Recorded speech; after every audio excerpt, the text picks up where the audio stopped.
క్రీస్తునందు ప్రియ దేవుని బిడ్డలందరికీ యేసుక్రీస్తు వారి అతి శ్రేష్టమైన నామంలో వందనములు తెలియచేసుకుంటున్నాను. నేటి దిన ధ్యానాంశము కీర్తనలు 1వ అధ్యాయము 1-2 వచనములు.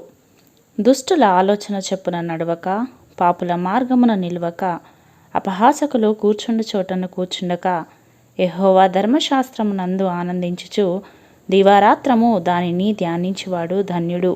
ప్రియులారా, దుష్టుల ఆలోచనలు, పాపుల మార్గములు ఏమై ఉంటాయో, మనలో ఎలా ఉన్నాయో ప్రభువు ఈ దినాన మనతో మాట్లాడాలని ఆశపడుతున్నాడు. పరిశుద్ధ గ్రంథంలో సొదొమ మనుషులు దేవుని దృష్టికి దోషులు మరియు పాపులు అయ్యారు.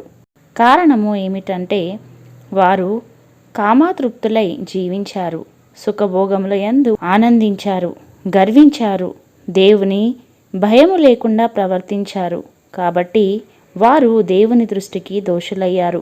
వారు అహంకరించి నా దృష్టికి హేయక్రియలు చేసిరి గనుక నేను దాన్ని చూచి వారిని వెళ్ళగొట్టి తిని అని యెహెజ్కేలు గ్రంథంలో వాక్యము సెలవిస్తున్నది.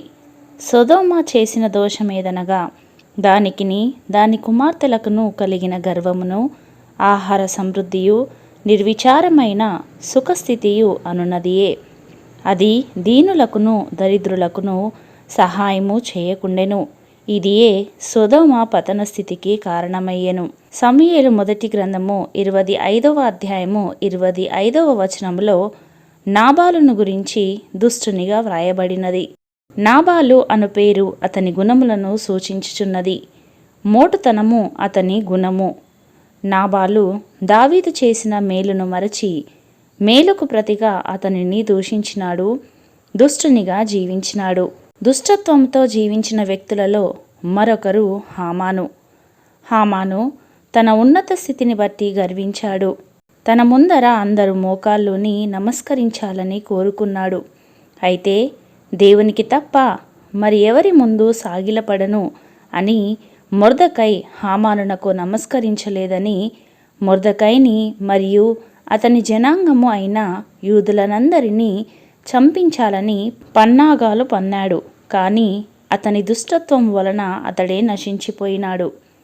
ప్రియులారా, మరి ఇలాంటి గర్వము, సుఖాశక్తి, భక్తిహీనత, అతిశయము, అధికార దాహము, ధన వ్యామోహము, అవిధేయత వంటి వాటి జోలికి పోకుండా, వారితో స్నేహము చేయకుండా, వారి ఆలోచనలతో చేరకుండా ఎవరైతే దేవుని యందు కనుదృష్టి నిలిపి నిత్యము దివారాత్రము వాక్యాన్ని ధ్యానించువారుగా ఉంటారో వారు ధన్యులు. మరి మనము ఏ విధముగా ఉంటున్నాము? దుష్టులతో, దోషులతో, పాపులతో చేరి వారి మార్గములలో నడుస్తూ వారి ఆలోచనలతో పాలివారమై జీవించే వారిగా ఉంటున్నామా? లేక వారితో చేరక వాక్యాన్ని ధ్యానించేవారిగా ఉంటున్నామా? ఒకమారు మనలను మనము పరీక్షించుకుందాం. మన జీవితాలను సరిచేసుకుందాం. వాక్యపు వెలుగులో జీవిద్దాము. అతి కృప దేవుడు మనలకందరికీ దయచేయునుగాక. ఆమెన్. ప్రార్థించుకుందాము. పరిశుద్ధుడా, ప్రేమామయుడా, పరలోకపు రాజా, మీ పరిశుద్ధమైన నామమును బట్టి తండ్రి మీకు వందనాలు.